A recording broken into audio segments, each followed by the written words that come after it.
The northern section of the Blue Pedalway starts in Sprowston, where it meets the Purple Pedalway at Barker's Lane. It crosses the outer ring road and enters the city by way of St Clements Hill. Having crossed the inner ring road on Magdalen Street, it then heads along Colegate and finishes on St George's Street at St Andrew's Plain. So we start the journey on the Purple Pedalway at Barker's Lane and turn left where the Blue Pedalway starts, and we head down North Walsham Road. Now this is usually a very busy road, but not today, so it looks quite good. It is, however, a little bit boring. There's not much happens down here, so we'll speed everything up. Now North Walsham Road is really little more than a line on the map as far as the pedalways are concerned. There's no cycling infrastructure down here at all. The speed of the traffic is 30 miles an hour. And as I say, it can be really busy down here. It's often not a nice place to cycle. Things aren't helped by the fact there's on-street parking down here, and as you can see, it often means on-pavement parking. But this is another one of those prime examples where there really shouldn't be on-street parking, because this road is just too busy. And of course what makes it really busy is the fact that there's a junction with the Northern Distributor Road, the NDR, and that feeds traffic in along North Walsham Road to the city. So this is a major radial access route, which is why it attracts a lot of traffic. Further back, quite a lot of the housing was set back with its own roads, which would have made quite a good cycle route, but of course that doesn't continue, and as we get closer to the city, the road is just lined with houses and buildings, and there's no room to expand the road at all. Which is why it's crazy that they allow on-street parking down here. Anyway, eventually we get into the old village of Sprowston and we come to the traffic lights where we turn right. This can be a really hairy turning. It's not pleasant at all when the traffic's busy, so you do have to take extreme care here.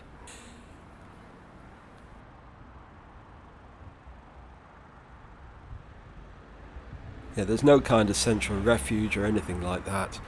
And you can often be sitting here on your bike with streams of traffic going past in both directions. This can be a really dangerous turning.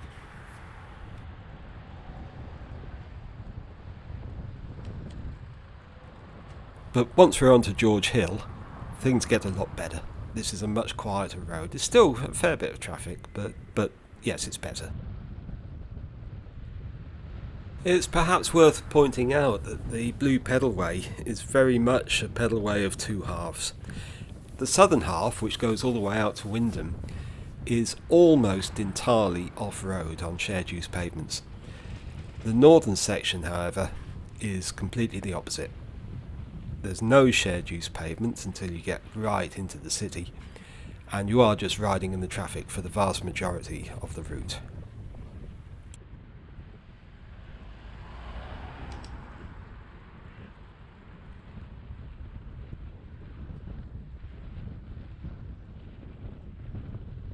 Spixworth Road is a very different road to the North Walsham Road. It doesn't connect with the NDR, and it doesn't really connect with the outer ring road, as we'll see. And so, as a consequence, the traffic along here is a lot lighter. It's still not zero though, and there's still no cycling infrastructure.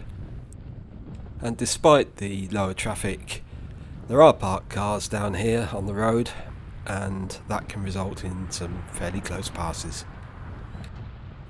Worth mentioning that going the other way, out towards Spixworth, there is, after a while, a cycle track of sorts. Now, be honest, it's a bit below standard, but once you can get on that, you can go over the NDR on a separate cycle track into Spixworth suburban village, or you can turn left or right and follow the cycle tracks along the NDR. But for some reason they're not shown on the pedalway network. And so we come to the outer ring road, and we do have this quite good crossing, has to be said. Cycle only, motor traffic can only turn left, so there's no through route to motor traffic into the city. But we go straight across after a bit of a delay, and we head into St Clements Hill. But again, it's a fairly boring section in that there's not much happening, so we'll speed things up. Now again, St Clements Hill is fairly low traffic. It doesn't connect to the NDR, so it's not a through route particularly. And now we are in the 20-mile-an-hour zone, and there is traffic calming. A crossroads is coming up where Woodcock Road, which becomes Wall Road, crosses.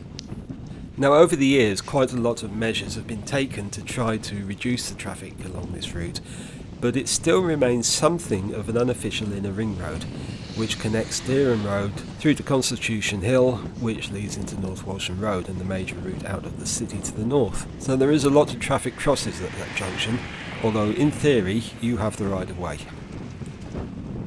Now we get a nice long downhill run in towards the city. It's quite nicely traffic calmed, not much traffic. There is on-street parking, and it's not clear why it's needed down here. All the houses have got driveways.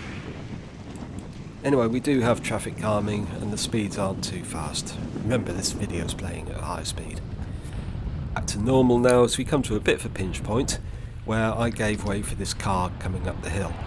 In fact, I didn't really need to do this because there was plenty of room. And now we get to a point where the on-street car parking is a real problem. I appreciate here that the houses haven't got their own driveway. There is a very wide pavement. They could have taken some of the space to provide a parking bay. But having a narrow road like this, with probably almost a third of the road taken up with parked cars, is a real hazard for cycling. And at the bottom of St Clements Hill, we come to the junction with Constitution Hill. Now this isn't the only bad junction on the pedalway network, but it has to be one of the worst. Watch that car in front of me, which is turning left. This is a really confusing junction because there are so many different ways traffic can turn here, and you really do have to keep your wits around you. Anyway, at this point we join the orange pedalway for a short section before it turns right, and we head towards the city along Constitution Hill. Traffic can start to get quite heavy now as we get closer to the city, and of course parked cars both sides of the road.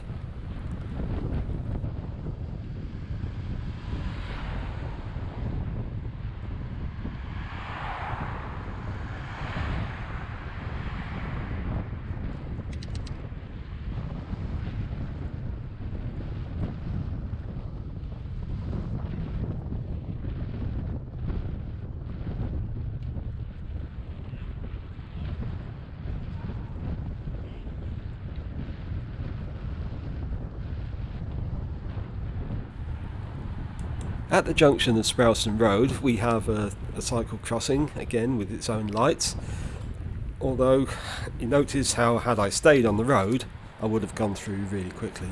As it was, I had quite a long wait, but it is at least a protected cycle crossing. We turn right onto Sprowston Road.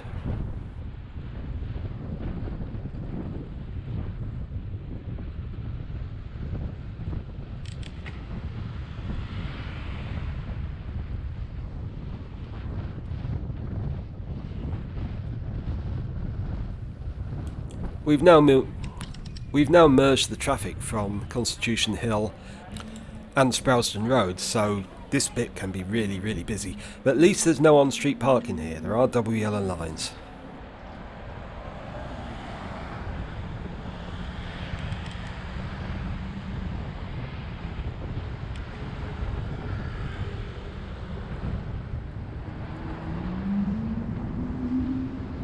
After a short time we come to the Magdalen Gate, where most of the traffic turns either left or right to join the inner ring road. We get to carry on straight ahead into Magdalen Street and the old city. At least this car isn't going to park in the cycle track, it's going to park on the pavement instead. I suppose that's something. But at least we have a contraflow cycle track down here now.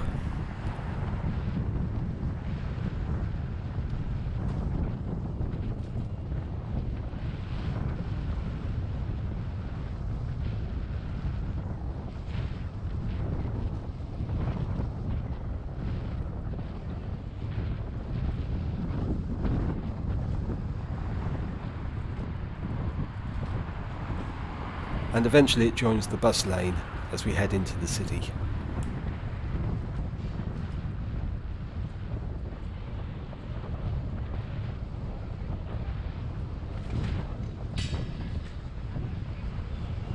This is the infamous and very ugly Magdalen Street flyover which carries the inner ring road. We go underneath it, so at least we get across that easily enough. And then along the section of Magdalen Street which used to be something of a showcase for the city when they did a major overhaul in the 1950s.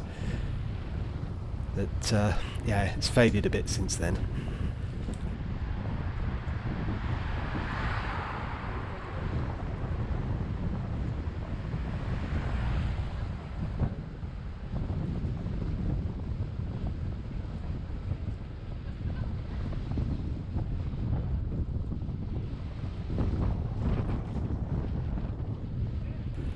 And then we turn right into Colegate, along Colegate for a bit.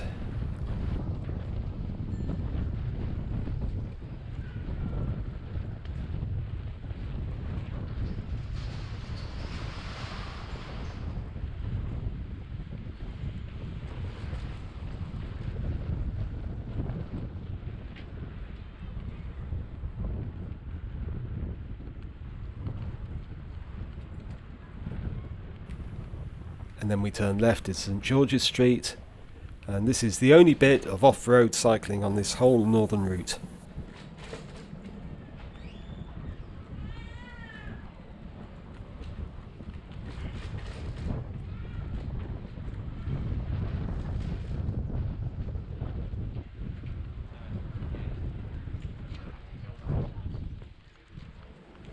Nice bit of off-road cycling, but it is a shared use pavement.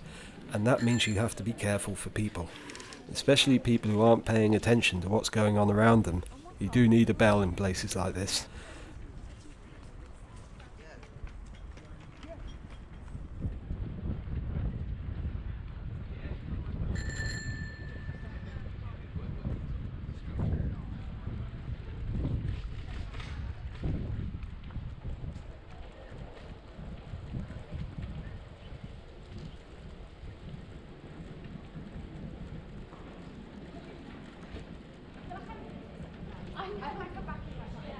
And they come wandering out of coffee shops with a cup of coffee, not looking. But we survive, and we arrive at St Andrew's Plain and the end of this trip.